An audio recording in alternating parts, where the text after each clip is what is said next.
an incredible honor for me today to host our incredible guest, Marybeth Bohn from Christina Bohn's Foundation in Missouri, USA, who is a vice president and co-founder of this foundation. Hello, Marybeth. I'm very happy to host you, to have you here. Hi, thank you so much for inviting me today. I already know that it will be a valuable interview, but let me start with my first question. How would you define with your own words, what is PMDD? What symptoms would you list? Well, PMDD is a mood disorder, and the way it's usually separated from other mood disorders is that it's happening in the luteal phase of a woman's menstrual cycle. Now, if you had asked me 5 years ago, what is a luteal phase? I couldn't have told you. We were never taught about menstrual cycles when I was in school, other than that we would get our periods. So the luteal phase is the 2 weeks before your monthly period. So it happens between ovulation and the onset of your period. So with that comes symptoms. So PMDD brings symptoms of mood swings, feeling suddenly sad or tearful, or you might have increased sensitivity. You could be easily offended. You could get angry more easily.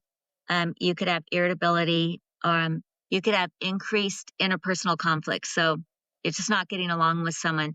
There's a saying in the United States, and it's like, if a conversation goes sideways, and you might be thinking, what just happened? What did I say? Why is she so upset?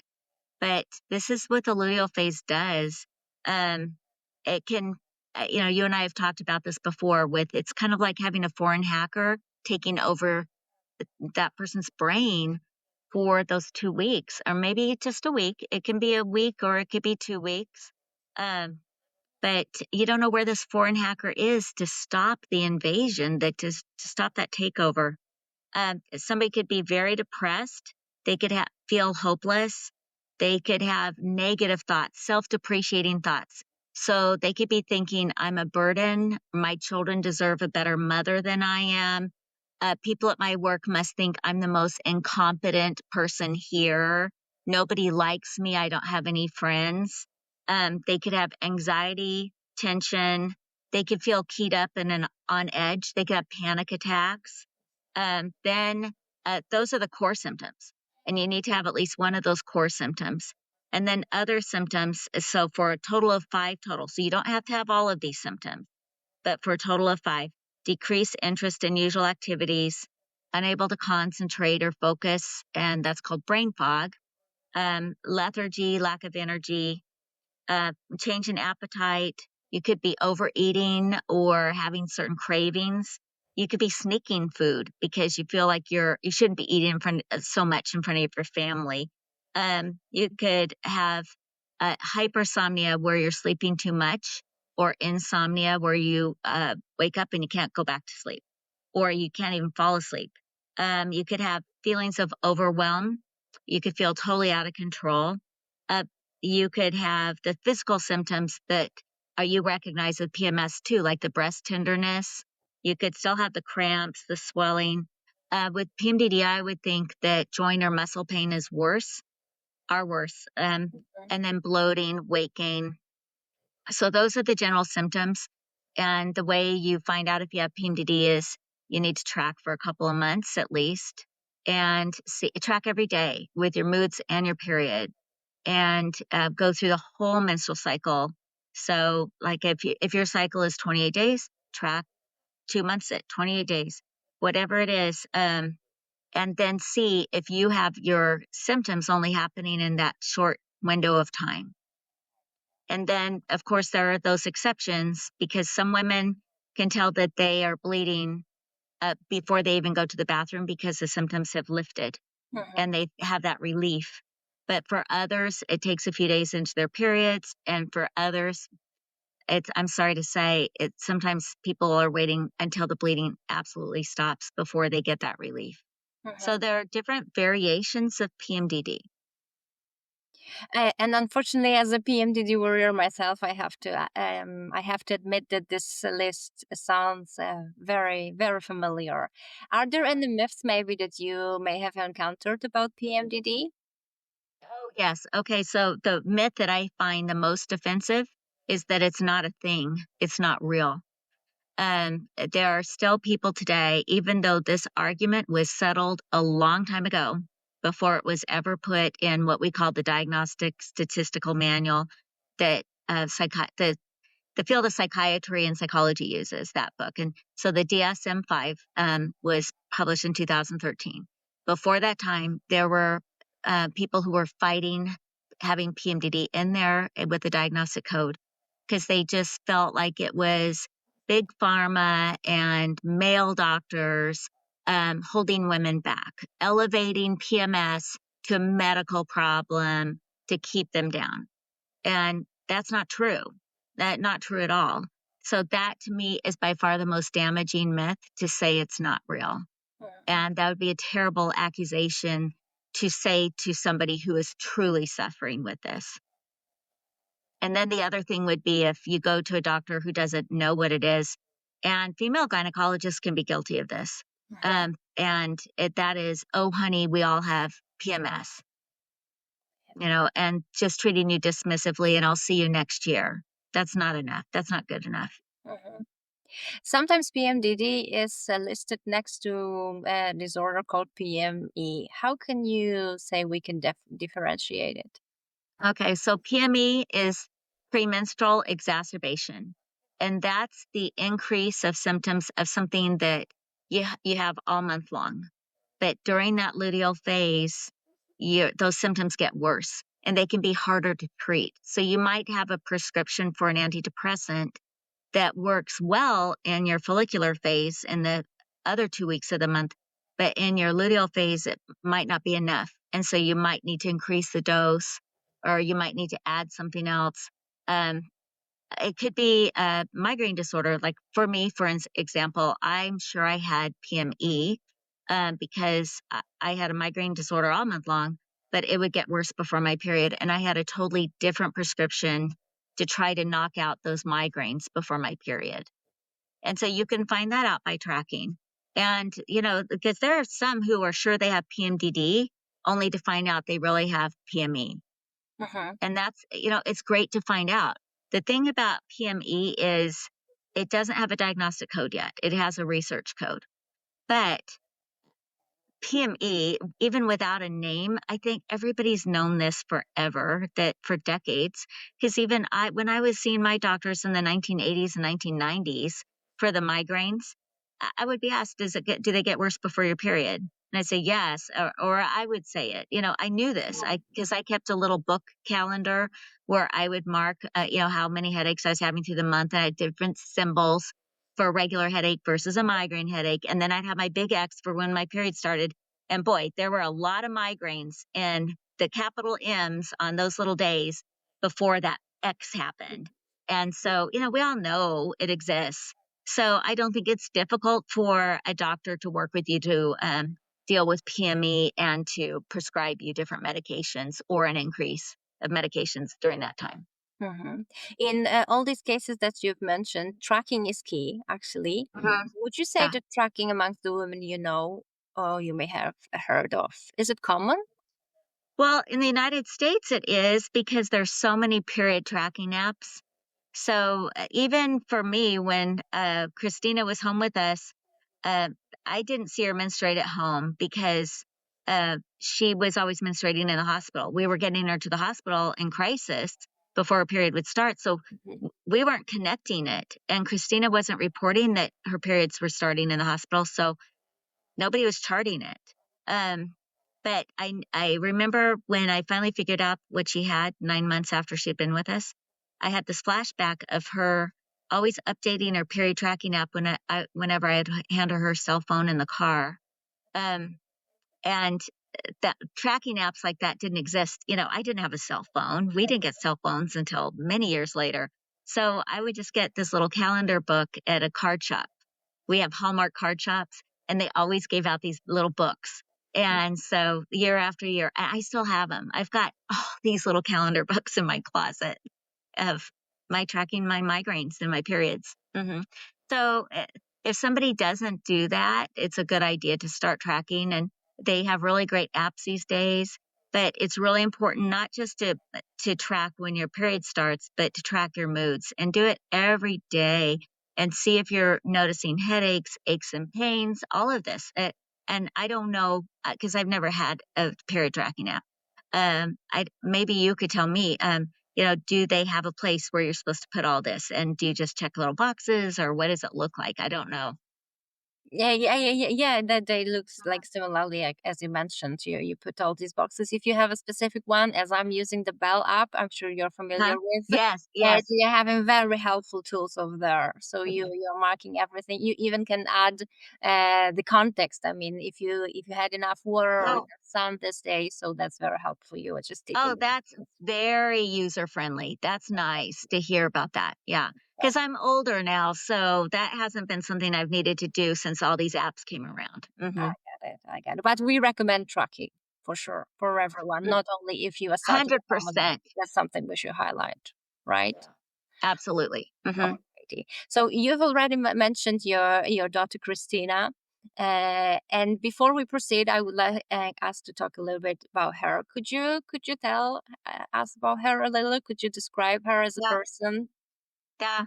That would Well, Christina was a love. She died on November 3rd, 2021 at age 33, because of PMDD. Because PMDD can make a woman suicidal, and 72% will have suicidal ideation, 49% will plan, and 34% will attempt.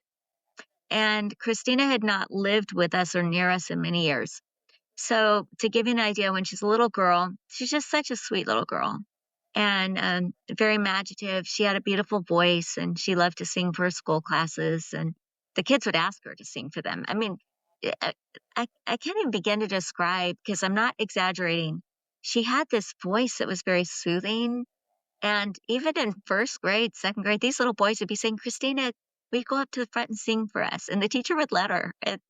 And so there's just something about her. And then she loved school, and so did our other daughter, Marissa. So we we we never had to encourage our girls to do homework or remind them about anything, because school was our thing. They just really loved it and they were good at it. And so Steve and I always knew we were very fortunate parents, because besides that, they were just involved in things and they were doing good things. They were good girls.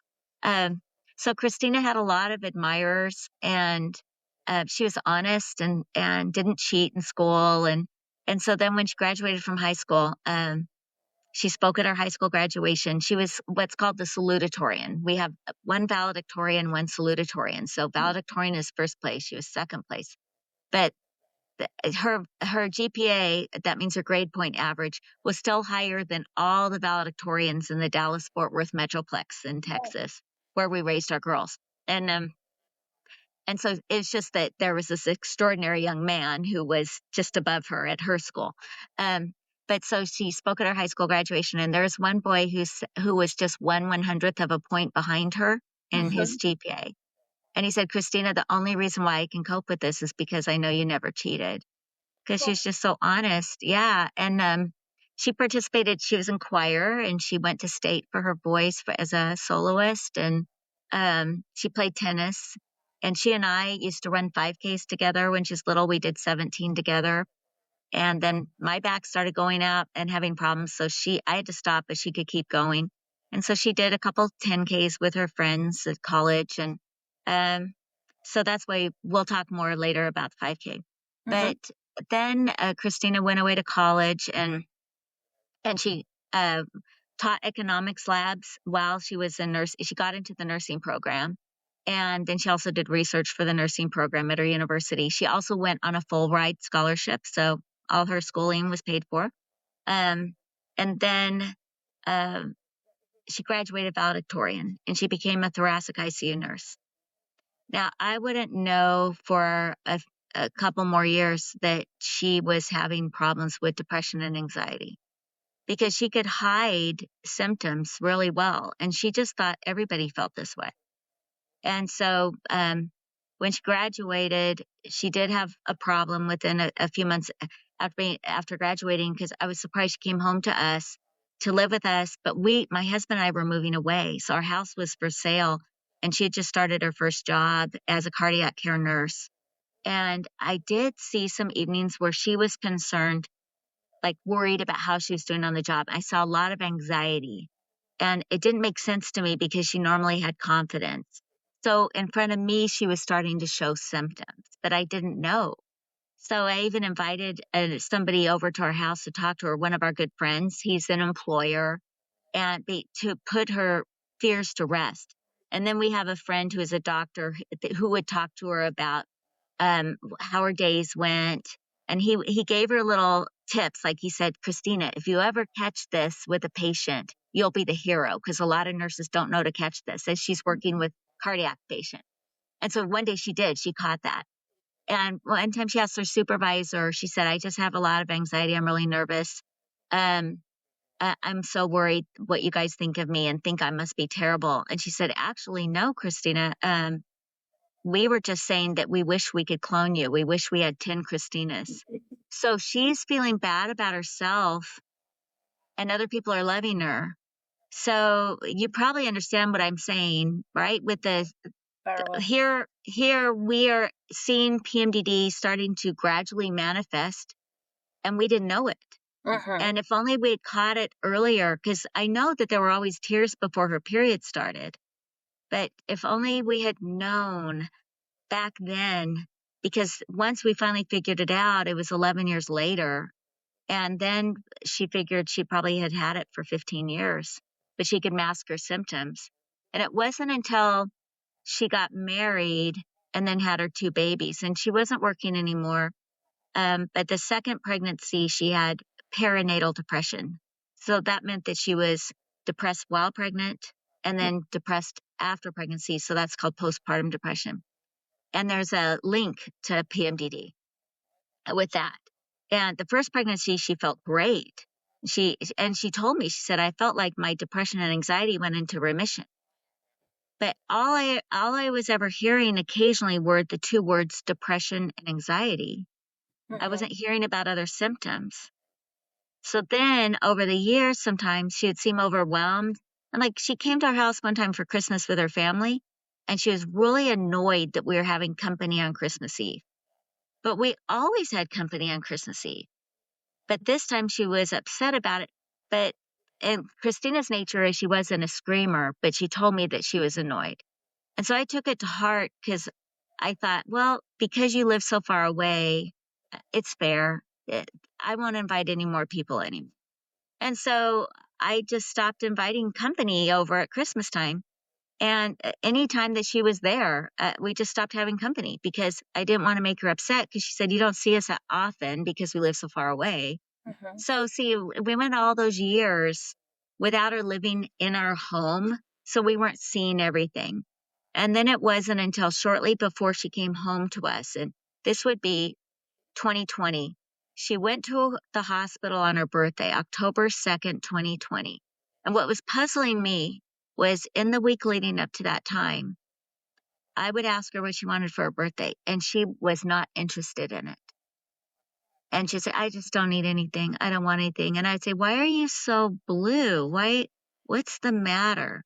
And she couldn't really tell me.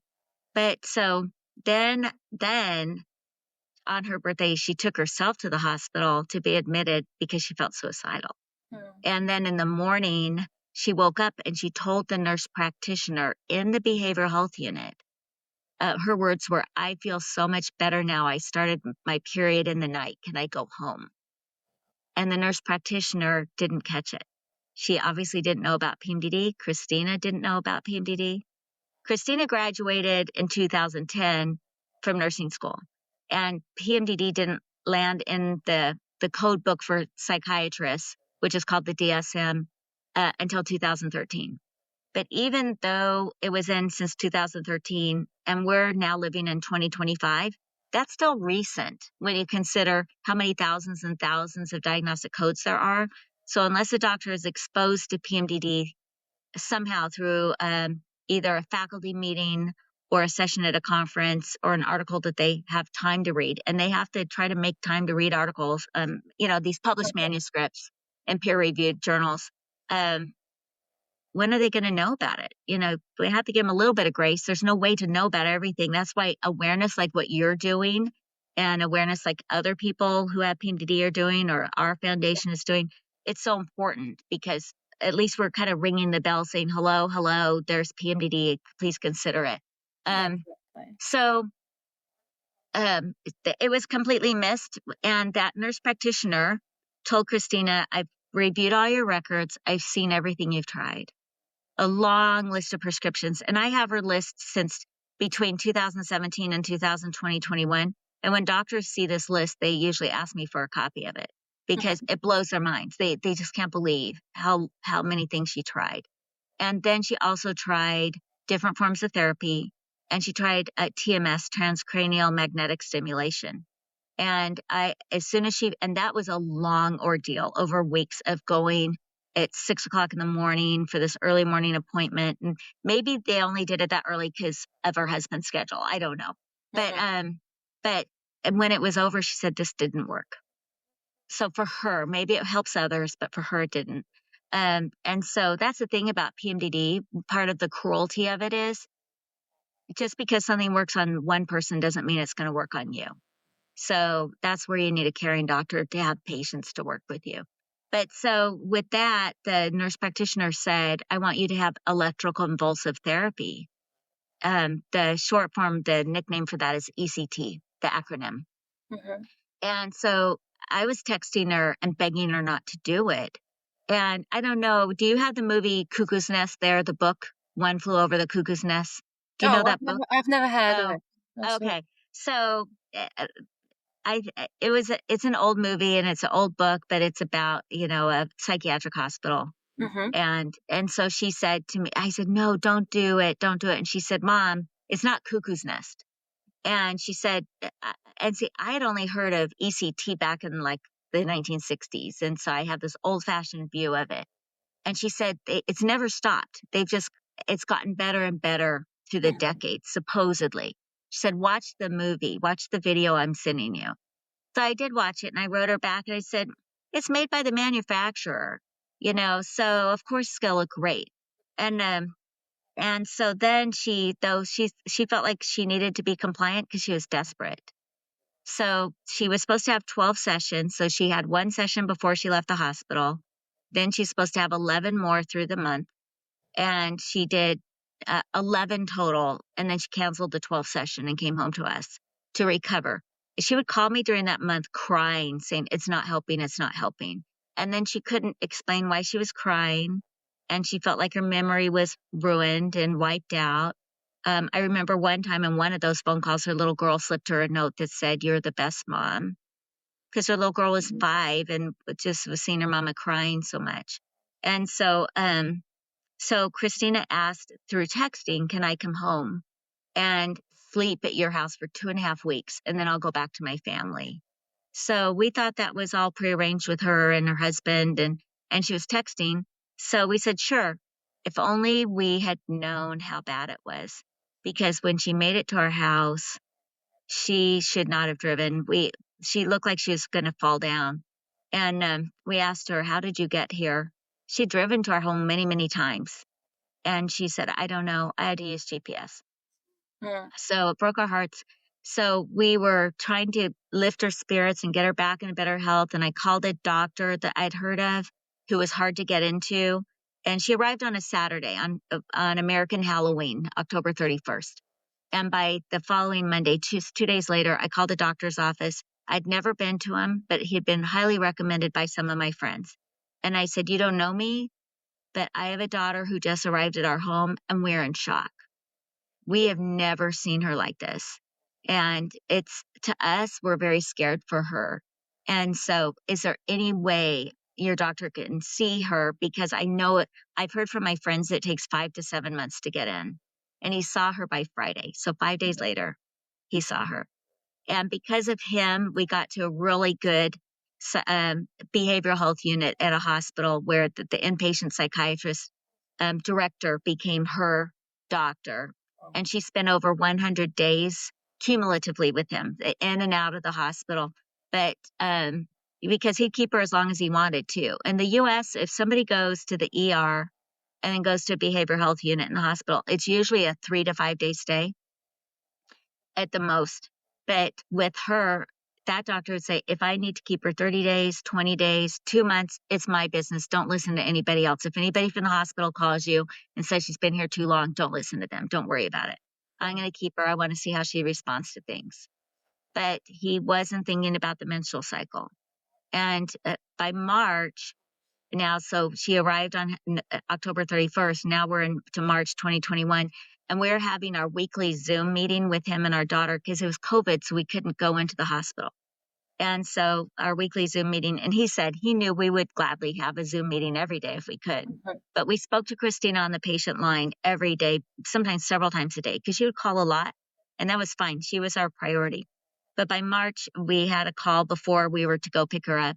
And there were 2 things that I asked about. One was, could this be related to her menstrual cycle? Because she just mentioned to me that she had started her period in the hospital. And he was saying how good she seemed, like you wouldn't be able to tell that she has anything wrong with her right now. And he felt like it was the medication. He wasn't linking it to her cycle. And he said, no, I don't think so. But he's a good man, and he loved Christina in an appropriate doctor way. He cared about her. But so Christina wasn't reporting when her periods were starting, and the nurses weren't charting, or the assistants weren't charting when she asked for menstrual supplies. Then the other question I asked him, because we had seen suicide attempts already and we'd seen the psychosis, and we were worried for her safety. And so I asked if it would be a good idea for her to sleep in our room, that we could put a bed in our room for her. And he loved it. Then I turned to Christina and said, honey, only if you agree, because you are a 32-year-old woman, we will not force you to do anything.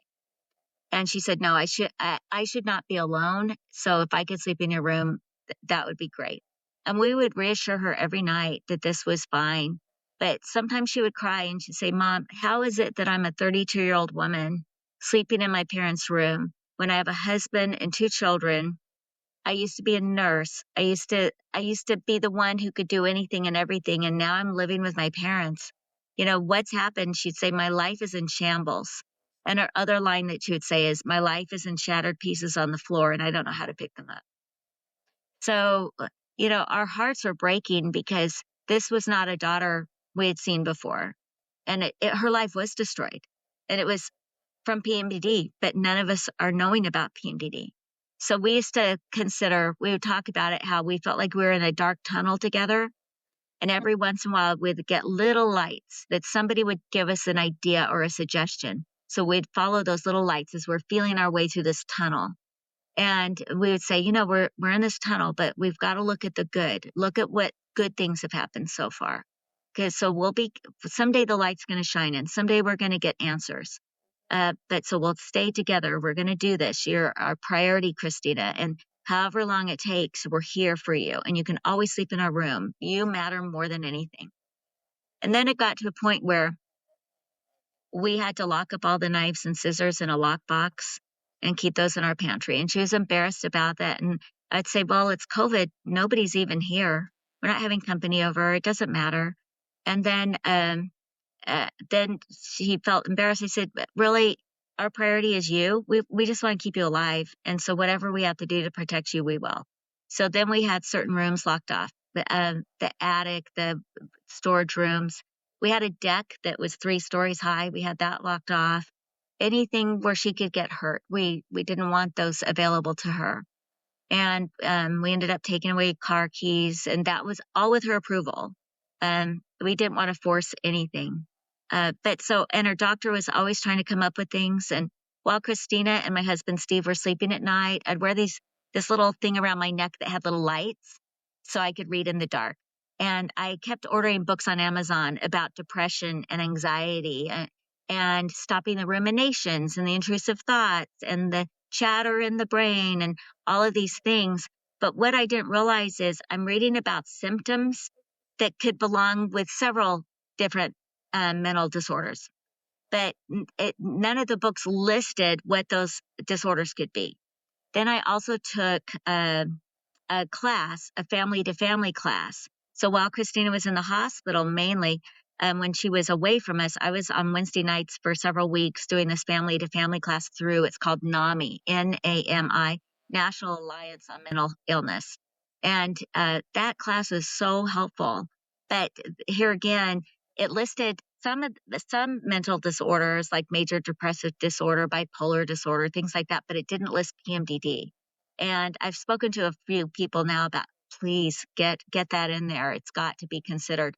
But it was helpful. And if Christina were home, if she were out of the hospital on one of my nights of the class, I just wear earbuds and I would write in the chat in the Zoom meeting that I can't participate unless I write my answers in the chat because Christina was home. I didn't want her to hear anything. So, but it helped me as a mom to learn more because I needed the vocabulary. I didn't have that vocabulary about mental illness. And so I was just beginning to understand the word anxiety. Oh, you mean this is anxiety? I've had anxiety my whole life. How come I never knew what it was called? Panic attacks, things like that, psychosis, all this. I needed those words. So I would encourage any family to do that, to reach out to NAMI, sign up for their family to family class, just so you can be a better support, because we had to move past shock into action to lift her up, to help her stand up, and to keep her moving forward and trying to help her get to the right doctors or the right therapies. So we were constantly trying to get to different therapies in that year. So it was really the hardest year of our life. And now I'll stop talking. You might have another question. So No. Go on with this story. How okay. and how did you learn about the name of PMDD actually? Because Okay. you mentioned the So times where you had no idea that it existed. yeah. It crossed your mind it might be connected with hair cycle, which Mhm. you said that the doctor didn't agree with. So why? Right. How did you learn Okay. about it? It might be PMDD. Right. So by March here, he didn't think that was it. So it kind of took us off that trail, Um, Another thing we would do, because her hospital was 45 minutes away. We do have a hospital close by that she would be taken to by ambulance. But when we drove her ourselves, we were taking her to that hospital, 45 minutes away. And there was there were nights that we would go a couple times a week, and we would go into the parking lot after driving almost an hour to get there. And we'd call her on the patient line because they can't have their cell phones, at least this hospital. And I imagine it's true of other behavioral health units. You can't have your phone in the behavioral health unit with you. But so she could use the patient line. So I would call her and say, okay, we're outside in the parking lot. So then she and her nurse would walk down a hall, and there were windows that were floor to ceiling, tall windows. And then she was up on the fourth floor, so we could wave to her. And so we'd sign to her that we loved her and, give her hug symbols. And then we would drop off a bag in the emergency room. I was allowed to walk in the emergency room. With COVID, they were so strict. But I could give them a bag and with a note on it that this was for Christina and where she was. And the security guard would take it upstairs. And we would usually get her new pajamas, new yoga pants, new slip-on shoes. Sometimes she wanted music because they could get out the keyboard for her and she could play for the patients, because she was a classically trained vocalist and pianist. But she was out of practice too. This is kind of interesting. I learned in one of those books that I was reading at night to ask your patients or ask your loved one, when did you stop doing the thing that you loved the most? And for her, singing, because she sang before she spoke. I mean, she could carry tunes and remember them. And so I asked her that one time. I said, when did you stop playing the piano and when did you stop singing? And she said 8 years ago. And so that was around the time she had her babies. So I think it's when that all just got worse. And then I think COVID is when it really brought it out, because she explained to me that being in school, in high school and in college kept her moving forward because of due dates for homework and for tests. Then after she graduated, her work schedule kept her moving forward. And then it was service in her church, because she was always in leadership. And so she's meeting with people. She's friends with these women that she's working with. She loved it so much. She loved church. She loves God. She loves everything about church. And so then when COVID hit and everything stopped, now it's hard to keep track of what day it is, especially if you have an illness that is making you so sick. And so here she is with her little children at her knees.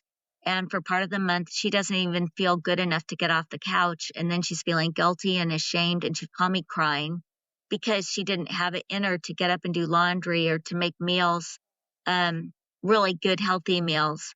And I'd say, it's okay if this week your kids are eating Cheerios. And I would say, Christina, your kids just want you. And if you're fatigued this week, it's okay. They're not checking to see if you've done the laundry. And they don't care if their toys are everywhere. They don't care if the house is clean. So they're not looking at you that way. They only want you. They want their mama. But there was nothing I could do to make her believe that. I would try, and I didn't know I'm talking to PMDD. So it wasn't until July. And by this point, we'd seen serious suicide attempts and we'd seen her going in and out of psychosis. And we had to take her back to the hospital on July 16th, 2021. She'd slipped into psychosis again. And so I was texting with her doctor, and he said it wouldn't be an overreaction to bring her back to me. He'd put her on a very strong prescription that could be even dangerous, and we had to trust him. And it was helping, but not enough. And he said, I started her on the lowest dose. So assure her that I'm not going to keep her very long. I'm just going to keep her maybe 4 days just to increase this dose. And so I had to tell her, I said, Christina, he wants you to come back just for a few days. And she's going, no. And I said, no, really, it's just for a few days. But then, so we drove her back to this hospital. And when we got home, we always prayed at night. We always said our prayers by our bed. And Steve and I were praying for her. And we're saying, Heavenly Father, pardon me, it's been 9 months. 9 months she's been at our home, and we don't know where she went. Where's our daughter? I used to ask her psychiatrist that all the time. Where did she go? And we said, she's married. She has 2 little children. We need to get her well. We need to get her back home. And so then at the end of that prayer, I'm looking at her bed in our room. I just think, what happened to her beautiful life? Everything just seemed so charmed. She just had such a good life, and it was gone. And so I lay my head on my pillow, and I heard a voice speak in my mind, right above my right ear, and it said, "Look up menstrual psychosis." Now, that was the 3rd time in my life I've heard that voice, and each time it's been short. No conversation. No, there wouldn't be a chance for me to ask more. It's just, that's it. That's it. Just something brief. And so I obeyed it. I looked up menstrual psychosis, and all of a sudden, even though it was 11 o'clock at night, I was wide awake, and I read about PMDD from peer-reviewed journals, all these different published manuscripts about PMDD. And I read all night long, and in the morning I called her psychiatrist. He was so thrilled. And then I made a grid with her period tracking app, because that's when I had the flashback, picturing her updating her phone when I would hand her phone in the car every time we picked her up. But she wouldn't remember her admission dates because she was always in distress. And so I knew those dates. So I made a grid showing her admission dates, the reason why she was admitted, and then when her period started, and they aligned very closely. Sometimes within hours. Sometimes she started her period before she even saw the doctor in the behavioral health unit in the morning. And so those were unusual calls. I got a couple calls from shortly after she had aborted a suicide attempt, and she had called the police herself. She was always away from home. It was before we took away the car keys. And the police would call and say, "We have Christina." They knew her. But see, Christina was so gentle. They knew she was not a fighter. She wasn't combative. But she would abort these suicide attempts and call them. then we would go to the emergency room to meet her, and I'd say, what happened? Why are you like a moth to the flame? And she'd say, I don't know, Mom. I'm just so glad to be alive. And one time it was so serious, she had a serious suicide attempt, and a surgeon just happened at the end of the day to go to the grocery store because his wife asked him to buy tomatoes. And at our grocery stores, they're big, and there's a grocery side, and then there's the pharmacy side. And he didn't park on the grocery side. He parked on the pharmacy side, and that's the only way he would have found her. So you see all the miracles. And then he had a trauma kit in his car. So he got his trauma kit and he saved her life. And he had to do CPR on her, cardiopulmonary resuscitation. He had to bring her back. She was already gone. And he brought her back, and he expected that she would have had a massive stroke and not be able to stand or talk. So he told me he was shocked when she opened her eyes, thanked him, and stood up and thanked the crowd. So then she was taken by ambulance to our local hospital. And then there's something in our American system where insurance companies don't like to pay for what's called a lateral transfer. So I asked her doctor in the hospital, in the behavioral health unit, I said, can you do a transfer and get her back down to that other hospital 45 minutes away? And she said, we would love for her to be back with that doctor. We wish we could, because we know that he knows her best. But that would be called a lateral transfer, and insurance companies won't pay for it. And it's thousands of dollars to do this transfer. So she said, our nurse and our social worker have already tried. So I called the insurance company myself, and I spoke to this very nice woman. I had authorization. Christina had to authorize me. And so I had dealt with them many times already. And I just never told Christina, because I'm not going to concern her. You know, we always got everything approved. They'd been so good with us. And so I told the woman this story, and I told about Christina, and she said, now please stay on hold. I'm going to put you on hold for a very, very long time. And when she finally came back, I don't know how many minutes had passed. If maybe it was 15, 20 minutes. I don't know. But she came back and she said, your daughter will be taken back to her other doctor at 3:00 today. The ambulance will be there to take her. Oh, truly. So I called the doctor in that behavioral health unit where she was, and I said, it's been approved. And she goes, how did you do that? And I said, I'm a mom. That's all I can say. So thanks to God, I guess. I just am so thankful. But so with with that story, what happened there was a month later, the surgeon who saved her in the parking lot invited her over for dessert. And his wife is also a doctor, and my husband went with her. I couldn't go. And so anyway, when she came home, she said, Mom, it was a God thing that he saved me. It was a God thing that he was in that parking lot. To think he went to buy tomatoes, who does that at the end of a work day? And our other daughter even said, Mom, tomatoes are accessories. You don't need tomatoes on your salad or on your tacos. You don't have to have tomatoes. And so our whole family was amazed that he was willing to go buy tomatoes at the end of the day. And then he parked on the side of the parking lot where he would see her on the ground. And so we thought it was a miracle. And she said, I'll never attempt again. And then 2 days later, she attempted again. 2 days later.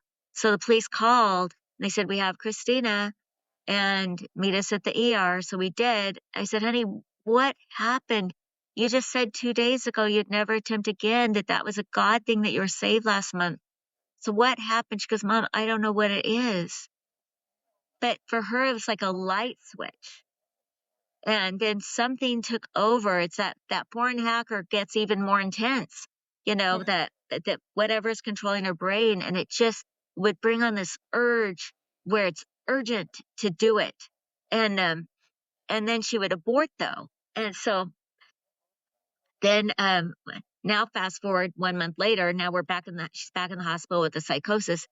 And so here, when I called her and said, honey, we know what you have, it came to me in the night. And so I told her that story. And I said, what would have helped you? And she said, well, I've started my periods too often in the night before I see a doctor in the behavioral health unit. And by that, then they think I'm fine. I'm back to normal. I can go home. And so they need to be asking me in the emergency room when I'm in that state, when I just aborted suicide or in psychosis. And she said, I know I could answer 3 simple questions, but the questions have to be simple considering what state I'm in. And so she said the 3 questions are easy. And, here she is, a nurse. I'm talking to my nurse, Christina. And she said, if they'll just ask me, when was your last period? When are you expecting your next period? And what is PMS like for you? And she said, say the term PMS because I know PMS. But if they were to bring up PMDD at that point, it might have been too much for how sick I was at the moment. But I know even if I were in psychosis or had just attempted suicide, I would have said so easily, my PMS is lasting 2 weeks. Then I told her, though, that there are all these other symptoms with PMDD. And she wouldn't have known that, but they could have asked her, tell us about what you experience. And then she could have told them about the depression, the weepiness, the anxiety, all of that. But then they could, if they could determine if she were up to a conversation then or if they needed to wait till the next day. But they could have eventually have said, well, there's something called PMDD and it's so much more severe than PMS. And with that, they could have then told her about other symptoms to see if she had those. Like, do you ever feel like staying in bed all day long? Do you ever find that it's hard to get out of bed? Do you have these body aches and pains? Oh, yes, I go to a chiropractor and massage therapist. Oh, you mean that has something to do with this? Do you ever feel like wanting a divorce or quitting a job abruptly? Do you ever feel absolutely overwhelmed? Do you ever feel like you can't concentrate? Things like that. Do you write journals that are so sad and heavy? Heart-wrenching journal entries. Things like that could make a difference if they were to talk about those. And she would have been saying, yes, yes, yes, yes. And the suicidality, that is this happening right before your period starts? These types of things. Also, let's say that she remembered when her last period was, but she doesn't have her phone with her to know the next period. It doesn't matter. They can always count forward and figure that one out. But also for some women, it's like a little side note. There's some women who have their serious symptoms closer to ovulation. That's not as many. For Christina, she would have many of the symptoms of PMDD for those 2 weeks, but the danger was right before her period started. So everybody's a little bit different. But so it is good to know when somebody is ovulated and try to figure this out to see if they can create a better picture of the person. So we were excited thinking that then we would be getting help for her. But am I getting ahead? I don't want to be jumping ahead if you have other questions. No, go on. Everything is. It's okay. Well, the psychiatrist was so grateful, and he said, now we need to get her on chemical menopause because she obviously can't try birth control because that's not her. He knew that she had tried it twice for cramping, and that was not her friend. It really made her worse.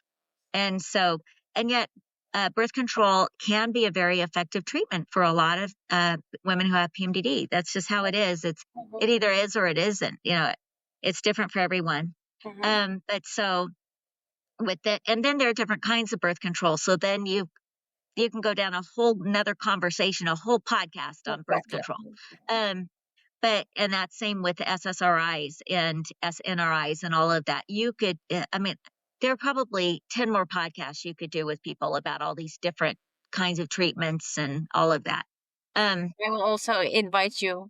Well, I'm not the expert, but we're sharing our lived experience. And if anybody relates to this, I just hope that it's ringing alarm bells in their minds. Like, let's start tracking the period and let's consider the menstrual cycle. And let's not get upset if a doctor asks about the menstrual cycle because it is a 5th vital sign. It needs to be asked about. I did ask Christina that morning when I was on the phone with her, I said, did anybody ever chart your periods in the hospital? And she said, no. I said, so when you ask for menstrual supplies and the CNA, that's the certified nurse assistant or something, Mhm. if the CNA brought you menstrual supplies, they're not charting that you're starting your period? She said, no. And I said, did you know to tell your doctor that you started your period? And she said, no, I thought that would be like telling him that I had a hamburger for dinner last night. Oh. I said, oh, honey, no. I said, what I've been learning all night long and reading all night long is your uh, reproductive hormones are steroids, and they're affecting your brain. And so they can affect other parts of your body as well, because some women get diarrhea, constipation, gas, bloating, all that. So you think these reproductive hormones that are steroids, they're affecting other parts of the body as well. And then we would later learn that they affected her friend's heart. Mhm. And so she needed help. And it was because she was having a heart attack one time, and it was because of her reproductive hormones. No. So yeah, so the thing is that too often, how come we're not considering the menstrual cycle for our health problems? It's as if we've taken it completely out of the equation and set our Mhm. menstrual cycle to the side of our bodies when it's an active part of our bodies. These reproductive hormones are communicating with our brain all the time and with other organs and all this. So we have got to be paying attention to this and tracking, and doctors need to be asking about the cycle.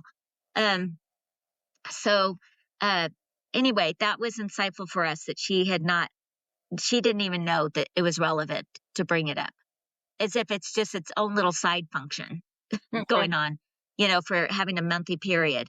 Um, so, then I got her to one gynecologist, because the psychiatrist said, you need to get her to a gynecologist to try chemical menopause.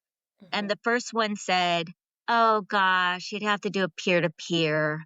And what that means is a doctor from the insurance company would be calling that doctor to do a peer to peer conversation about whether or not that's necessary to do chemical menopause. Mhm. And I looked at him because I had worked in medicine, and I said, well, you know who I've worked for? I've worked for 4 different surgeons, and they do peer to peers all the time. So you can do a peer to peer. Mhm. Well, yeah. But then he just really didn't want, oh, but it's so expensive and all this stuff. And then he said, and besides, Christina, you're doing so well on this prescription that your inpatient psychiatrist prescribed for you. And then Christina tried to explain to him, well, it could kill me though. I have to get my blood tested every week before I can refill the prescription. I have to refill it every single week. That's just an inconvenience. I'm not allowed to drive while taking it. Oh, that's inconvenient. And I mean, that's just an inconvenience. And your mom doesn't mind driving you places.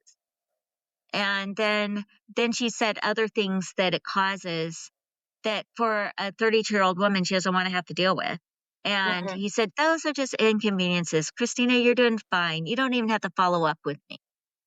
So medical gaslighting at its finest. And Uh-huh. so then I tried getting her to another gynecologist, and I asked the scheduler if I may please send an email so we don't have to talk about everything in the appointment in front of Christina about her many attempts and the psychosis, and that she's been away from her family for so long, which, by the way, she was FaceTiming her children every day.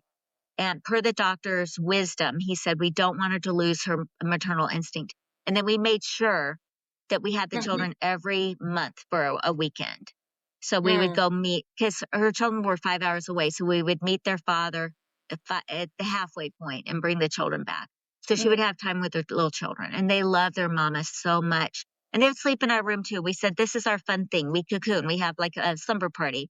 Mhm. And so they were happy about that. And her little girl always had to just sleep right next to Christina with her arms around her. Mhm. And one night I caught little Cassidy, her little daughter, putting her hands on Christina's cheeks and just studying her face. And Wow. Christina was already asleep, and her little daughter was just looking at her and studying every feature. I wanted to take a picture, but at the same time, I felt like, no, this is too sacred. So I just watched. It was so touching.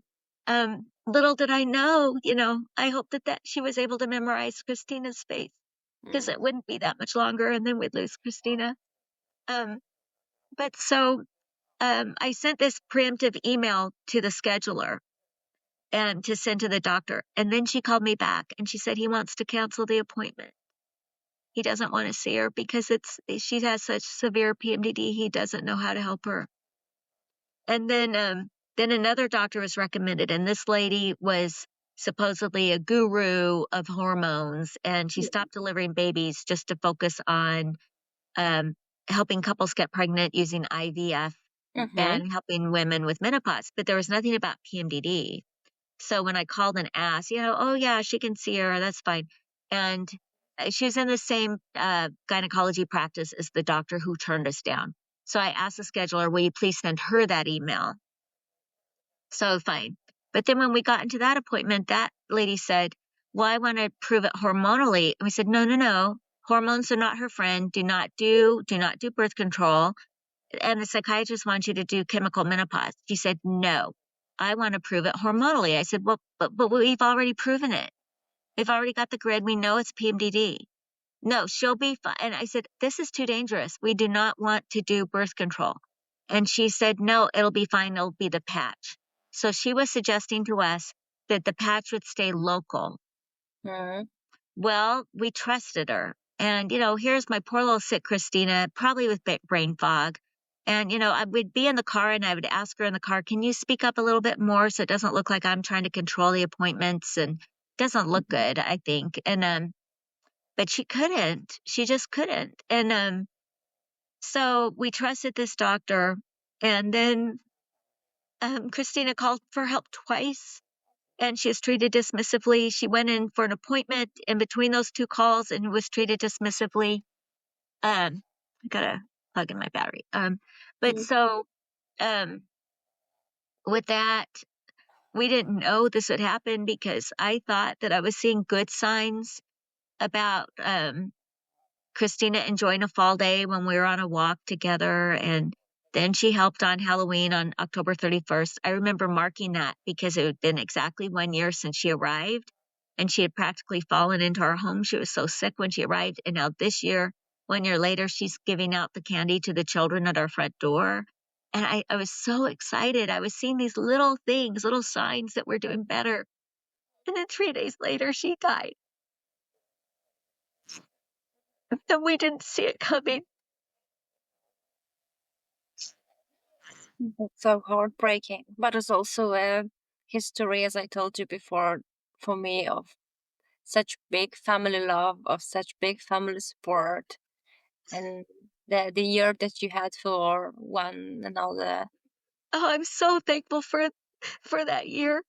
There was some healing because PMDD can cause some grudges, and it can cause resentments.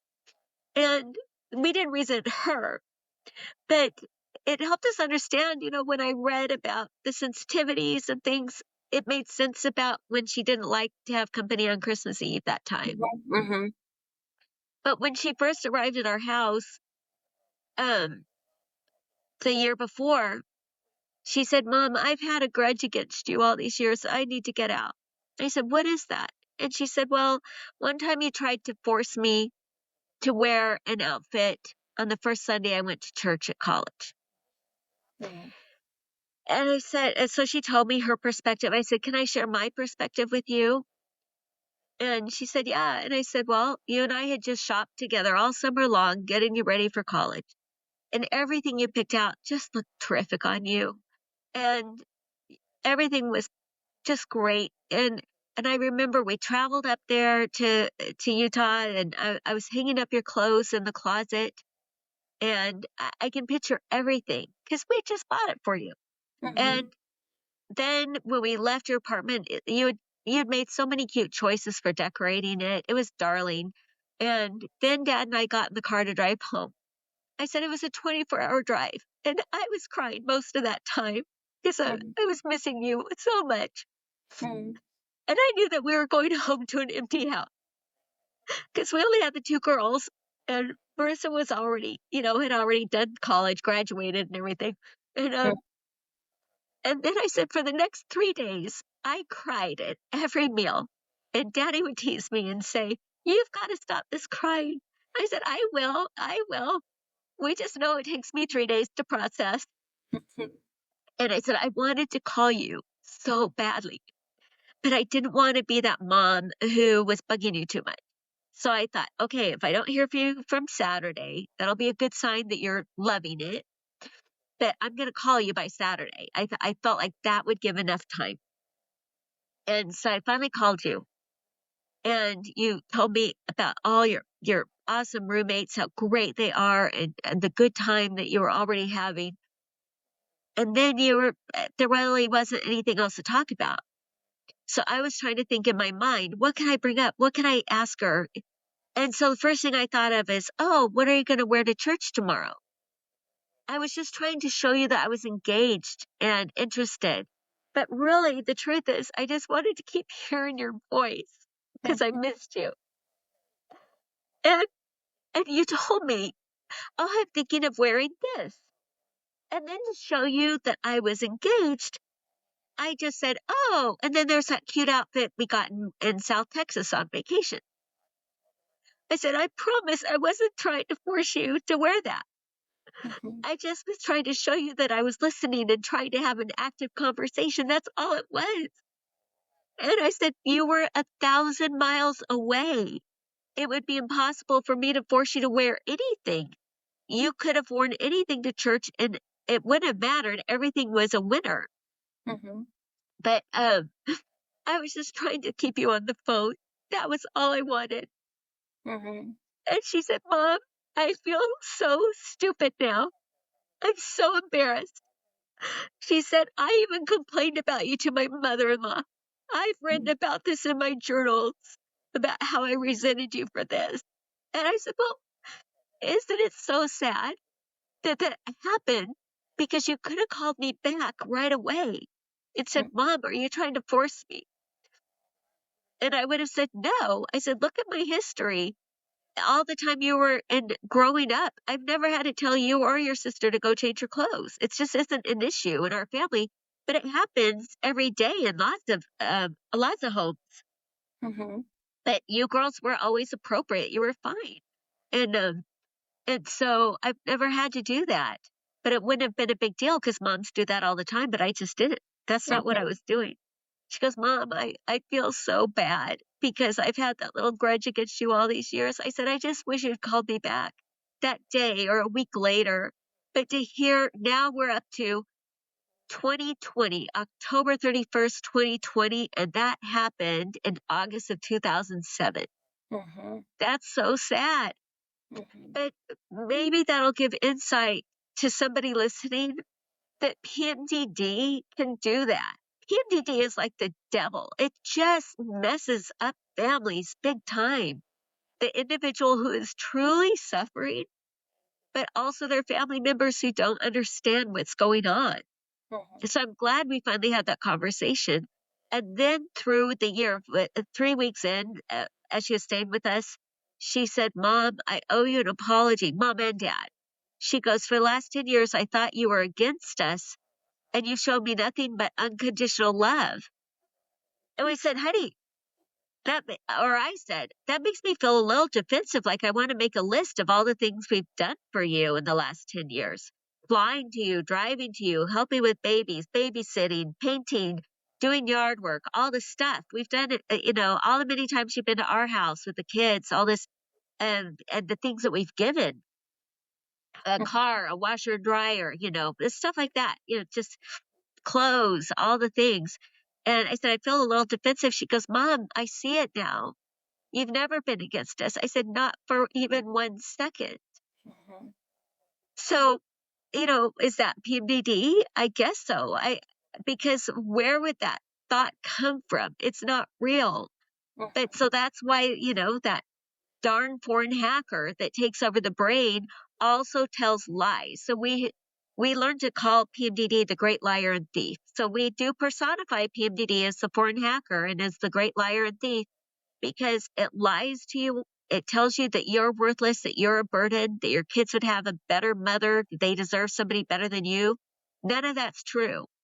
Or that you're incompetent at work, or that nobody likes you. None of that's true. And then it steals from you. It steals your joy. It steals your relationships with the people that love you the most. So, yeah, I've spoken to other moms who feel like they love their daughters so much. I used to tell my daughters, I would give you my beating heart if you needed it. Mm-hmm. And I know a lot of moms feel that way. And, I've heard some moms say, yeah, I'm the whipping post. And I take it because I love her and I know she's suffering.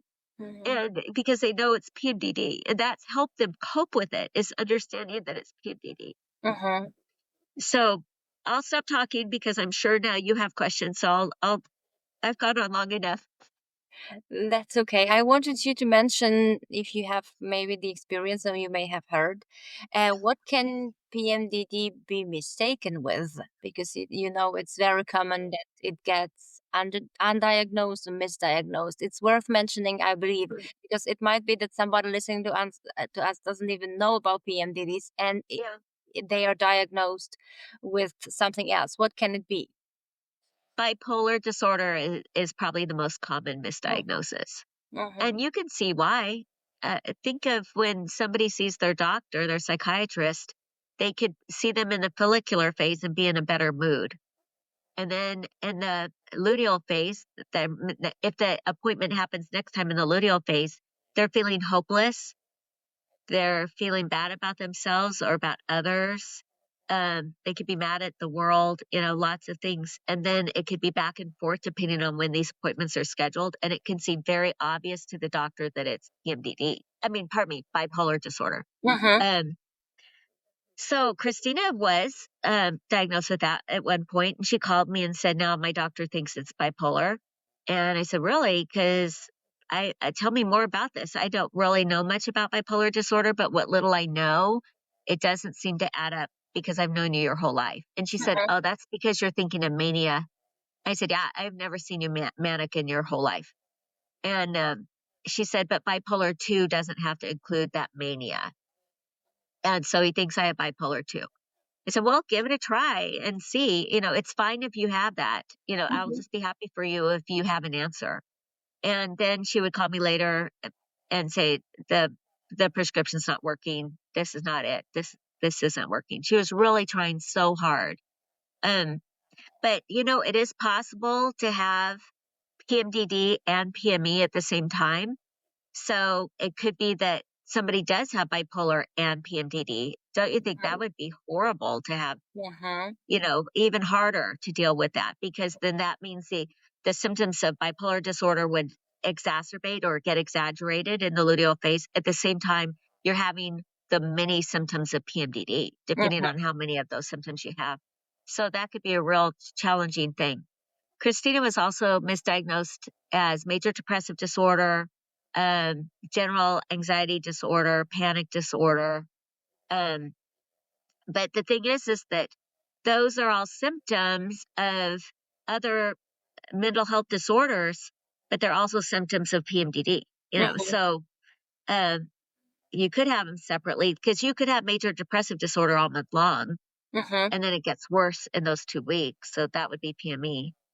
So that's where you have to tease it out and back to tracking, why you've got to track and be open-minded in case it's not PMDD, because you don't want to force a diagnosis that isn't what it is. But at the same time, the tracking will help paint a picture of what it is. And you need to be patient. Do 2 months. If you need longer, do it for 3 months, whatever you need, so you can get a more accurate picture of it. Exactly. You mentioned meeting your psychiatrist in follicular phase or luteal phase. Would you suggest that date? Like which date to choose to set an appointment with a psychiatrist? Should it be in follicular or in luteal? Well, I've heard stories both ways. Because in follicular phase, you probably don't have the brain fog and you're in a much better mood. But are you going to accurately convey how bad it is? And this is where I really, and maybe with a psychiatrists, they would probably prefer to meet with you alone as opposed to having your mom sitting there or your best friend or something. Or a partner. But if you're seeing your general practitioner, your family doctor, or an endocrinologist, there are different doctors who can treat this.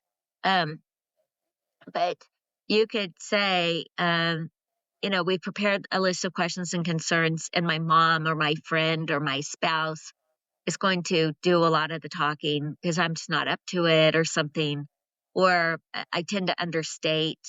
Because one mom wrote to me and she was telling me how difficult it is to take her daughter to the doctors because her daughter's just a young teenager. And the daughter would downplay how severe the symptoms were because she must have been seeing the doctor in the follicular phase.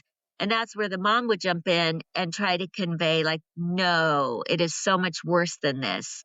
And this is how it affects her. And then this is what happens in our household. And this is how it affects the whole family.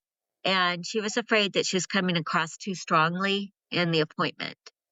So that's where a psychiatrist gave advice last year at the dinner that we had at our home after the first 5K we had. He didn't want to speak during the fireside chat time after the dinner because he was learning so much from all those who had PMDD, and he was grateful that they had the courage to share and that they didn't mind that he was there. And he said, if I may just add one thing to help the moms who are here, and just say at the beginning of appointments that my daughter and I have come up with a list of questions and concerns. She's asked me to do a lot of the talking because she has a little white coat syndrome. She's just a little nervous around doctors. And he said, maybe that'll help because, there's a term called Munchausen's. And some moms feel like I'm going to sound like a Munchausen's mom. And that's where you try to get family members to look sicker than they are. There are some moms who have this mental illness where they want their kids to be sick all the time. And that's a Munchausen's mom. And so they're afraid, like, I'm going to look like that. And I don't want to look like that, So I thought that was good advice that he gave. But did I answer your question, or what was the rest of the question? No, I think you did. But the other part of this question is, which doctor should we set appointments with? We mentioned, of course, psychiatrist. This is someone you can strongly recommend. But you also mentioned GP or endocrinologist. How would you say the correct diagnosis should look like? Like, who to contact if you are, you're the person who for the first time hears the term PMDD. Like, who to contact, where to go? Well, I'm a little biased. I kind of like the idea of starting with a psychiatrist first. Me too. And the reason why I'd say that in our case, so you'll understand why I'm biased, is because birth control we already knew was not Christina's friend. But then again, it may get to a point where you need to try chemical menopause. And I say this, and gosh, it just depends on the individual. And some of that may take trial and error because some people who are going to the doctor will be going for maybe their first or second time. They haven't had that many things wrong with them. And so other than to get their vaccinations, they probably haven't gone all that much. And so it's hard to tell because a psychiatrist, gynecologist, your family doctor, endocrinologist, which reminds me right now, another thing that you could be wanting to consider is if you have thyroid issues. And so a doctor might consider that too. But, Christina was taking thyroid medicine because we all do in our family, the girl, we all do. And so we all have Hashimoto's and hypothyroidism. But hypothyroidism undiagnosed can get severe enough that you could have intrusive thoughts too, and anxiety and all that too, or extreme fatigue. But that's going to happen all month long, not just in your luteal phase. But so with these doctors, it just depends on how you do. And as I'm speaking about this, it's making me think about how if somebody's hearing about PMDD for the first time, they might be afraid that they're doomed, that nothing's going to work for them because of the way I'm talking, because it was hard to find anything that worked for Christina. She was really definitely treatment resistant. But there are those who respond extremely well to birth control. And then maybe they have to trial a couple kinds to find one that works best for their body. But if they're not having dangerous side effects from it, like increased suicidality, they may want to just be patient and try a couple things. But then that's same for SSRIs. They may do well on SSRIs, but there are those who respond very well and they go on with their lives. Mm-hmm. And so you're not going to see them on the private message boards on Facebook or on Reddit, or they might not be on the boards on Instagram, wherever they are. Mm-hmm. They're not there because they're living their life, because they do respond well. Mm-hmm. So I don't want everybody to feel like it's hopeless and this is so hard, because you might be one that the first thing you try works really well and you go on living. Mm-hmm. Yeah. So, what else were you going to ask about that? About targeted treatment. How do you feel about it? Do you think one day there will be like one targeted treatment for everyone? Is there a possibility like that? Well, I used to wish for that. I used to wish Uh-huh. for a targeted treatment. And then, but then I've also known that there are different subsets of PMDD, because, I talked about the one who has her worst symptoms around ovulation, but then she has symptoms for 2 weeks. Then they build again before a period. So that, there are all these different types of ways that people respond. And then there are those for whom, like Christina, the period brings relief right away as soon as it starts.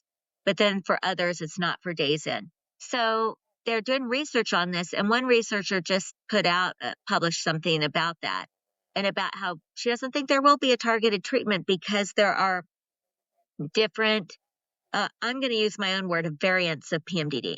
Mm-hmm. And so with that, then I would hope that there could be several targeted treatments if they could figure out what type you have.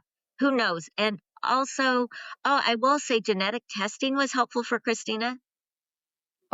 Because, and her doctor in the hospital, that behavioral health doctor in the behavioral health unit, we loved him so much because he really did care about Christina. And we think he's a fine man. And he brought up genetic testing. And Christina remembered she had it done back in 2018 and never heard a word from her psychiatrist. He ordered it, and then she never got the report or anything. So they requested that report, and that was very insightful for a doctor. Then he could tell it would be a waste of her time to try certain things based on her genes. Oh. So he knew how to interpret it. So that's something to consider, getting the genetic work done to see. And then now I can't speak to, I remember seeing his emails and his telling me she has this gene, therefore this and this and this is not going to work. And she has this gene and this will not work for her. And so I thought that was really interesting. And if only we'd known that sooner, but it was a good thing that he thought of that. And then let's see. Oh, what else would I hope for PMDD? So I don't know that there will ever be a targeted treatment. I kind of lost hope. And as soon as I read that that's what that doctor wrote an article about, I thought, of course, that makes total sense, what she's saying about that. But I think in families, we can offer more support. There have been women who have told me that the quality of their marriage affected how severe their PMDD was. And so that could be true. But now we have a loving family and our daughter still died. And I have other friends whose daughters have died, and I know that they have loving families. And I know one was married and she had a supportive husband, but they didn't know about PMDD. And so the longer you go without knowing about PMDD and it's going undiagnosed year after year, the more you could slide down that spectrum of PMDD like Christina did. And as soon as I say that, though, I have to give a caveat and say, but there are already young girls in the hospital and behavioral health units from time to time for psychosis or suicidality or self-harm. So, you just don't know who's going to draw the short straw and have a tougher time with it. Not everybody will have it as severe as Christina. In fact, I spoke to a very renowned researcher recently, and he said, your daughter has what I would consider the worst case of PMDD I've ever heard of. Oh, my goodness. So, and I wasn't exaggerating. I was just telling him what we saw, what we witnessed that year. And we had a really good conversation. I was grateful for his time. But so I don't want everybody to think that theirs will be bad, but far and above, it is so much worse than PMS. and it shouldn't be minimized. So for families, if you can show your support and if you could help offload some of the burdens in that luteal phase, because if your married daughter or your teenage daughter, if your loved one is so fatigued that they are not functioning, can you interact with the school? Maybe they need to miss some days of school and they need your support to get excused absences. But maybe they're A students the rest of the time. And I've seen that happen with a couple girls where they were A students, but there were a couple days in their month that they just absolutely could not walk into that school. And so then one school was supportive and the other school wasn't. We've heard the tale of two different families, two different experiences with their school district. And one was extremely supportive. And then if you can go to NAMI and do the family to family class and get the vocabulary and learn what it looks like. What does anxiety look like? What do panic attacks look like? What does psychosis look like, sound like? So we're not all panicking in the house. You know, we can be more supportive and try to provide a calm atmosphere and not get engaged in arguments and don't fight back. You know, if your loved one is annoyed, you know, just listen and say, how can I help at this moment? What can I do to help? Also practical things. I wish I were that mom who lived close to Christina. We had not lived near each other since 2007. And so she was always, you know, that a plane ride away or 24 hours by car. And then it was 7 hours away, then 5 hours away, depending on what state she was in and where we were living. So I wasn't that mom who was in the same neighborhood or the same town. And I wish I had been, because I would have gone over to make dinners for her or to do her laundry or to help get the kids their baths at night and help them with their homework and get them tucked in bed. You know, things like that can go a long way towards making somebody feel supported. Walking the dogs, you know, feeding the pets, things like that, or just running the vacuum and tidying up the house. But you'd have to say, I'm not judging you, because, you know, in their minds, in that luteal phase, that PMDD is lying to them and telling them that they're a burden and that they're not capable. So you can imagine how their mind could also jump to the conclusion And they that are you're not there. productive enough. Pardon? They are not Yes. productive enough. That's what we talk about. Remember? Yeah, I'm not productive enough. I'm just viewed as a lazy person. No, because wouldn't we do that if our loved one had cancer or had a heart problem or a kidney problem, any other kind of problem, a broken leg, whatever it was? We would think nothing of going over there and doing some things, fixing some meals and serving them on the couch, you know, making them comfortable. So we need to be doing this for PMDD and assuring them, you know, the luteal phase is so hard on you and I'm here to help you. You know, this is not you right now. Don't take it personally. I'm not judging you at all. And I want to listen and I want to hear what your thoughts and concerns are. Listen without judgment. Help doing practical things. You know, if they need to have their bills taken to the post office, you know, go to the post office for them. Take care of their mail. Take care of some yard work. Maybe they look out and they see that the lawn needs to be mowed. You know, things like that. Whatever can pick them up a little bit. Just try to do those little thoughtful things so that they can get the rest that they need. Because you're right, they're down on themselves because we value productivity in society. And they are feeling like they're the laziest people on earth at the moment. Exactly. And they don't want their family thinking that. Exactly. So from the PMDD warrior's point of view, I can tell that I know how much I'd appreciate all these actions that you've listed. It would mean the world to me. Yeah. So can you imagine if you need your medication and you need someone to go to the pharmacy for you? Yeah. You know, That's these like type of things. Mhm. Yeah. 5 minutes for them, but for me, it's an immense help. I can remember for even all the luteal phase that I have someone who takes my back. So that seemed like a daunting task to you at the time, to have to get dressed, go out the door, to go That's not like to drive somewhere. Oh my gosh. so Yeah. someone can help me, so I'd appreciate it very, very much, very much. Yeah. And I know out of this immense support, your experience and immense love towards your daughter, you've created a foundation, Christina Bohn's Foundation. I wanted to ask you what made you start this foundation, what gives you the strength, and what are the goals, in fact? Okay. Well, when Christina died on November 3rd, 2021, I remember just longing for the friends who we raised her with, raised Christina with. You know, they raised their children with us. So those are there. We have a saying, make new friends, but keep the old. New are silver and the other gold. And so those gold friends are the people that either you went to college with or you raised your children with. And of course, we love our friends who we have now, you know, where we live now.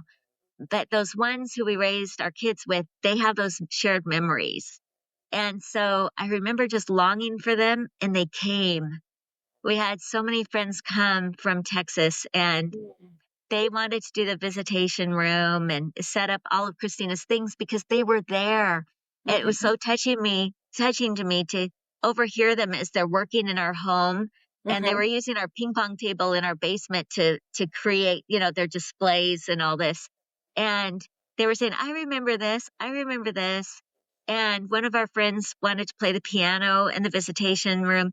And she was going through Christina's music because she used to accompany Christina when Christina would sing. And there's our friend's handwriting on Christina's music. So she was going through this and seeing her own handwriting. And so it's so touching to us. And one of those friends came, and she had already been to a graphic designer and had created a logo for us. And I just couldn't even imagine. I was so overwhelmed. And it seemed like a daunting thing. We had heard that creating a nonprofit, in the U.S., it's called a 501c3 charitable foundation, would be difficult because of the paperwork, and you have to pass it through your state and then through the federal government. And so that was such a thoughtful thing that she did for us, and to introduce that idea. And then another friend who we had a dear friend, she's still our dear friend, but she lived close to us. And during COVID, she would come over because she was single. And so she would spend time with Christina. And because our friend is athletic, she made sure Christina got the exercise that's so important for mental health. So they'd play tennis together when Christina felt well. They'd go to parking lot Zumba because it was COVID. So you did Zumba outside. But so they were doing things together, and we were grateful for that. And she suggested it. Then our brother-in-law suggested it. So 3 people in this within like 24 hours are saying the same thing. And then, but you know, our poor minds, we were in shock still. So I don't remember a whole lot about that first week. So while they mentioned it, I'm sure I didn't think about it for a long time afterwards because it's just too much shock going on. But then we think about it, and it just seemed overwhelming. And then last year, so 3 years after Christina died, it clicked. We finally processed and thought, okay, we need to do this, to formalize this, because we had been spending our own money, which is fine. But we had already spent tens of thousands of dollars doing PMDD awareness because we started with her obituary. We wrote about her beautiful life. And I didn't want her children someday to read it because I know I wrote it with an eye toward 10, 20, 30, 40 years from now, when her children are the only people on the earth who are reading that obituary. And I was thinking, they're going to just think grandma wrote this, but it's not true because of the way their mother died, right? You know, I didn't want them to have that overshadow everything because Christina was all the wonderful things. So I included quotes from friends about Christina so that they would know it's not just grandma saying this. This is other people thought so too about your mom. And so then at the end, I wrote, Christina suffered from premenstrual disorder. And if you would like to learn more about PMDD, visit the International Association for Premenstrual Disorders, iapmd.org. We really have a lot of respect for the International Association for Premenstrual Disorders. We think it is the hub of all things PMDD. There you'll get the resources the self-diagnostic tool, the tracking, many peer-reviewed manuscripts. They do the webinars, they have the peer support online, and then they also have the Facebook group. So why would we want to create anything? I didn't see the point when that already exists. So we are not young people, we're close to retirement age. And so what we really wanted to do was we saw the value in telling Christina's story and increasing awareness. So we started with her obituary, then the death certificate was created, and I knew the person in the coroner's office. So from when I worked at the university hospital. And so I asked her, could you change this? Take away how she died. I mean, I knew that they had to write suicide, but take away the method, because we never speak of that ever. No one should ever speak about how their loved one died, because you don't want copycat. But then, but please put premenstrual dysphoric disorder. And she questioned me, why would you want that? And I said, because her descendants need to know. This may help. What if somehow, further down, she has a great granddaughter? I don't know. We'll just have to see, but that will be of more benefit. Not only that, but I imagine for research, when we talk about maternal mortality, we need to have this listed in case they ever pull from death certificates on why young mothers die. So then we also asked International Association for Premenstrual Disorders, IAPMD, if they had cards that we could put in Christina's funeral program. And so they hurried and made a card, and then they sent us a PDF. So we printed 500 or so for that. And I always say 500, but now I'm thinking, I think it was more like 1,000, but I don't remember, because we were sending a lot home with people. But so now we've printed almost 50,000. But so now, and we'd already started speaking right off the bat. So shortly after she died, we started speaking in conferences and a faculty meeting and for a nursing school at the University of Missouri. And then I spoke at the Women's Mental Health Conference at Yale, and had different opportunities and spoke at churches, a Rotary Club, different places. And then we also had eat tables at events, like community events or at conferences. So we would give out these cards and have posters and all this. And so just last year, it clicked. We had the first 5K for Christina Bohn Memorial 5K for PMDD awareness. And after that 5K, it clicked with us about, now it makes sense. Now we understand. And we want our sponsors to be able to get the tax write-off.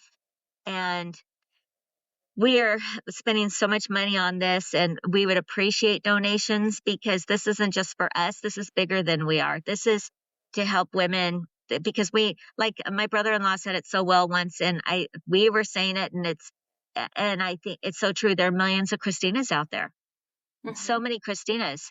And IAPMD has reached, I don't even know how many millions. They've done maybe a couple million by now or so. But, when you think about it, everybody needs to, like what you are doing with your podcast, be part of that ripple effect. And eventually all our circles will connect. When you look back to PMS, when PMS became known, it was in the 1980s. I was in college. It was early 1980s. And it used to be on the morning talk shows, and it was in magazines. I've noticed that since Christina died, I'm seeing much more on social media, and I'm seeing more in magazines. So it is starting to become more well-known, but it is global. So we've got to help everybody, families and those who have it, know about it, because Christina isn't the only one who has got a long time. I asked on one social media platform one time, how many years did you go before you were diagnosed correctly with PMDD? Because Christina sought help for 11 years and no one asked her about her menstrual cycle. But she estimated that she had it for 15 years. I got over 100 responses. One said over 40 years. There were two who said over 30 years. There were a bunch who said in the 20 to 30 year range. The majority were in the 10 to 20 year range, which works with what IAPMD says from their studies, that it takes an average of 12 years to be diagnosed. Which is And already then, and that's because of lack of awareness. It's not that you go to the doctor for 12 years for multiple tests to be diagnosed with it. It's because nobody knows about it, right? Well, only 2 out of the over 100 responses could say they were diagnosed in a matter of months because their doctors knew about it. So awareness is what makes all the difference. Exactly. Yeah. So, and then the year before that, in 2023, we passed the nation's first PMDD Awareness Day. Oh, I was in waiting for you to Missouri. mention that. Yeah. That's important. Tell us more. That was really exciting. So we had an event at the Capitol, and the legislator who wrote the bill, he wanted it to be on her birthday. So it's on October 2nd. So, we've been doing all these things. And so that happened at the PMDD Awareness Day in Missouri on October 2nd. Then we had the first 5K. Now we're having the second 5K coming up in just 5 days on October 18th. From now, yeah. Yeah. And then it's an annual thing, so we'll isn't just it? keep So we going. can hope it will happen. It's an annual thing, isn't it? So we can hope it will also happen, the 5K memorial next year also, right? Yeah. Oh, yeah. It's annual. And so we'll be planning on that. This is kind of a cute thing to know about that. We all have to work with the University of Missouri football schedule. So we all wait to schedule our events until we know when the football games are happening in town, because you can't schedule when there's a football game because the hotels we know get it will be in the fall of 2026. Yeah, it'll be in the fall. We try to keep it in October since our state's PMDD Awareness Day is on Christina's birthday, October 2nd. But we don't have to have it on that day. We just have to find a Saturday where there isn't a football game. So as far as I know, we can participate in person or virtual, right? Correct. Yeah. So you can look forward to that next year. I don't know when you're going to publish this online, so it might not be for this year, but if somebody can get in, we ship the shirts. We shipped yours to Poland last week, so I don't know when it'll get there. I'm not sure how long. I'm planning to come in 2026, so nothing can stop me. Get ready. Oh my gosh. And then the best, what I love, I don't know what I love more, the actual events or the dinner in the evening. I think I love them both the same. Because then we had it in 2023, 24, and now in 25. And that is a dinner for those with PMDD and one of their guests.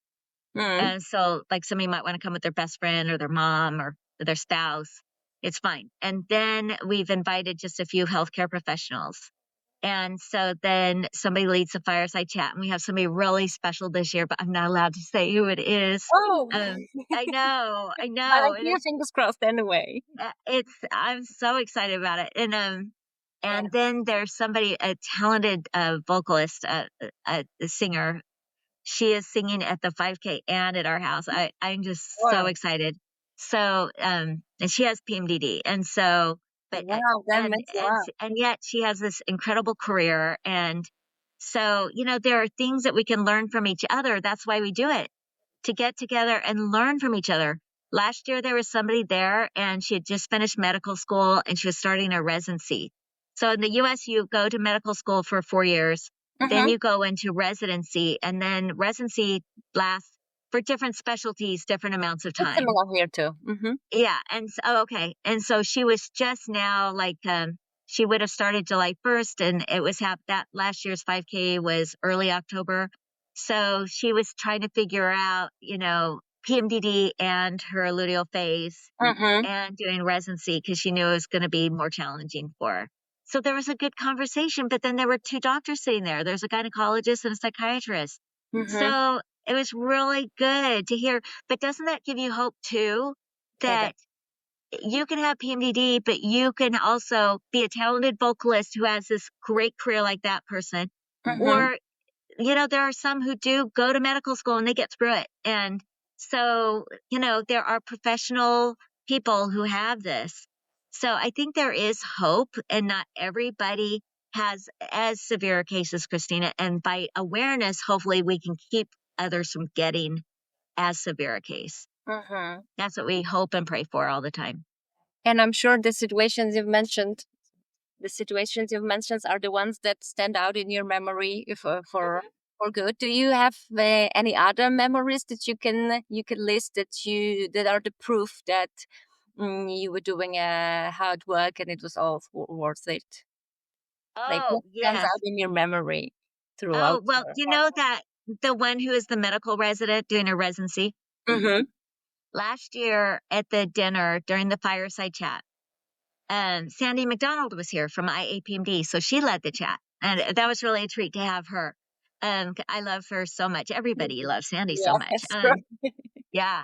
And so anyway, she asked about when was your light bulb moment?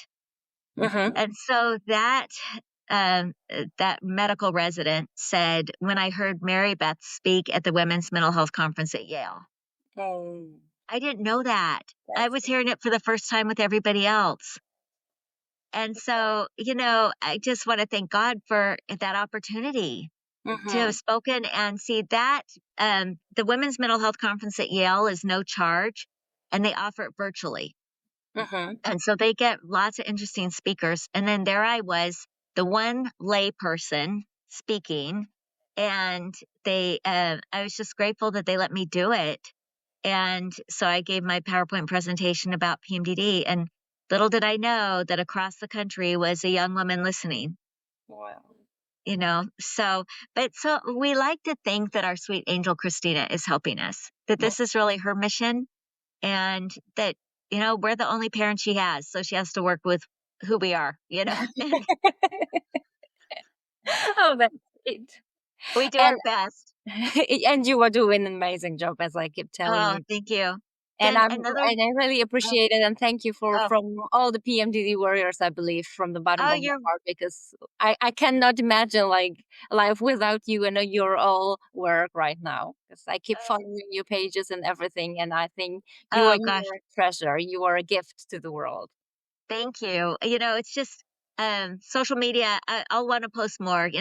We'll be posting quite a bit from the 5K and all Mm-hmm. that. But Oh, okay. it's Looking just Steve forward. and me, doing this, and then we have this great board, dear friends who are with us, and then we have an advisory committee with other dear friends. So it's love. It really is. It's all about love And I and know our you're love for already making. Christina and love for people who we know are suffering, and we can't stand the thought of it. The thought Mm-hmm. that other families are going through what we went through of wondering, what is this and where did my daughter go? Mm-hmm. We don't like that. If we can help, we'll do our little part, Mm-hmm. and we're grateful for other people who are doing their parts like you are doing.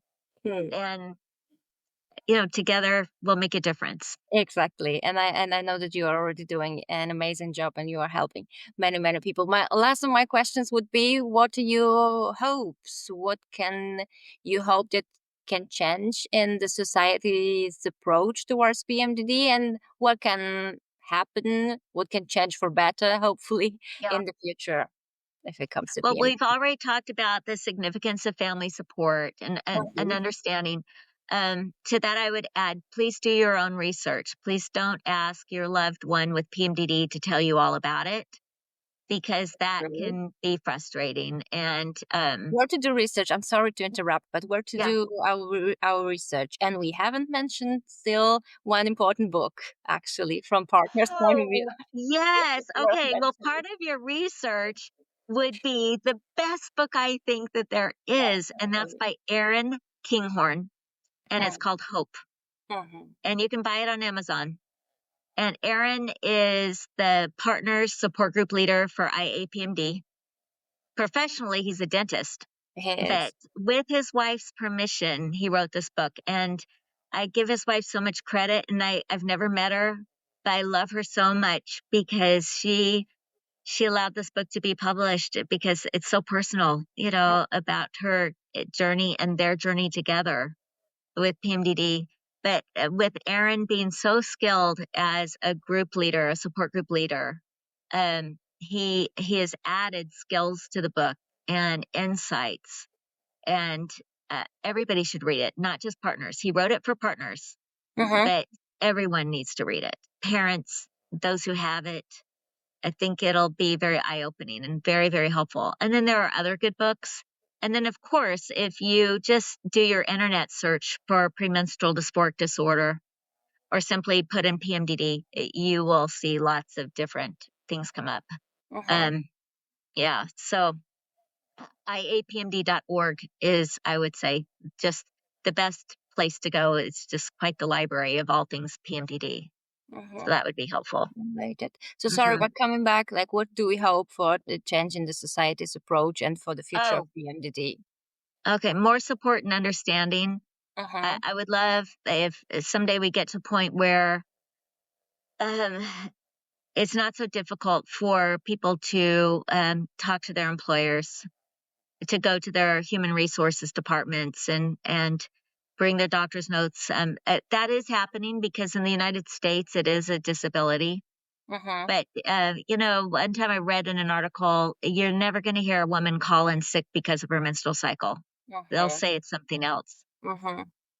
But if we could have more understanding and get rid of the jokes about PMS, jokes about periods, because that will only shove women underground more and more because they don't want to bring it up. They don't want to be the joke in the office that people are rolling their eyes over. That's true. And that's super frustrating. And I mentioned it very often in my podcast. Yeah, we have to remember all of us are here because of the menstrual cycle. And so if we could be in awe of the menstrual cycle, it's what brings forth life. And, there are doctors who hesitate, and rightfully so, they hesitate to want to do surgery if someone has tried everything, because they say, oh, well, it could cut years off your life. And I heard one person say, but I would cut more years off my life because of suicide. So maybe you're saying 5 years cut off my life, but I could cut it off by 40 years, so that's significant. So they have to consider that because Christina's surgery was denied the day before she died. So we don't know if that was a huge psychic blow for her. And the doctor was being very rigid. And he said, well, you didn't try Lupron. Well, if we think back, that gynecologist wouldn't do Lupron. She wanted to prove it hormonally, and she insisted on doing things her way. That set Christina back because she didn't have any Lupron. And so, or any form of, there are pill forms of chemical menopause too. And so, but she didn't try chemical menopause because that doctor refused. And so I would call that hubris. It was just that doctor wanting to only do it her way and not the way a psychiatrist recommended. But so I've heard of other people who they have one suicide attempt and they have jumped over all the options and gotten to surgery because their doctor felt that once they had attempted, they're more likely to attempt again. And so it's very dangerous. Well, the doctor for the insurance company didn't care that she had 11 attempts. And so to me, it's outrageous. And so, she died and then the next day she's gone. And I mean, she got denied the surgery. Pardon me, I was saying the wrong word. She was denied the surgery and then the next day she died. So we've lived a tragedy and we don't want anybody else to live this tragedy. So more understanding, support from employers. Not everybody works in an office, so I don't know how they can become creative to help somebody if they don't work in an office.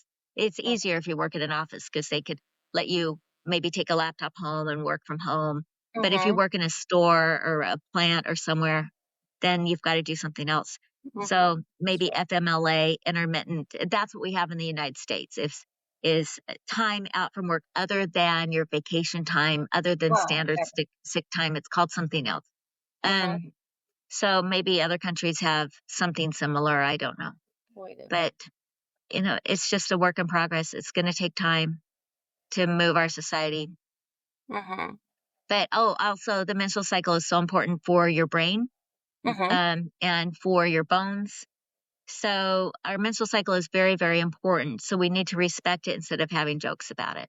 But also I think if we think more positively about our menstrual cycle, who knows? I mean, I'm not a psychologist to know this, except that I'm thinking that if we can see the miracle of it all, somehow maybe that'll help us. And then to understand our cycles and maybe teach young girls at a young age what to expect. Follicular phase, you feel more energy, you're thinking more clearly. Your luteal phase, allow yourself to rest and take it more slowly. Things like that. That might help.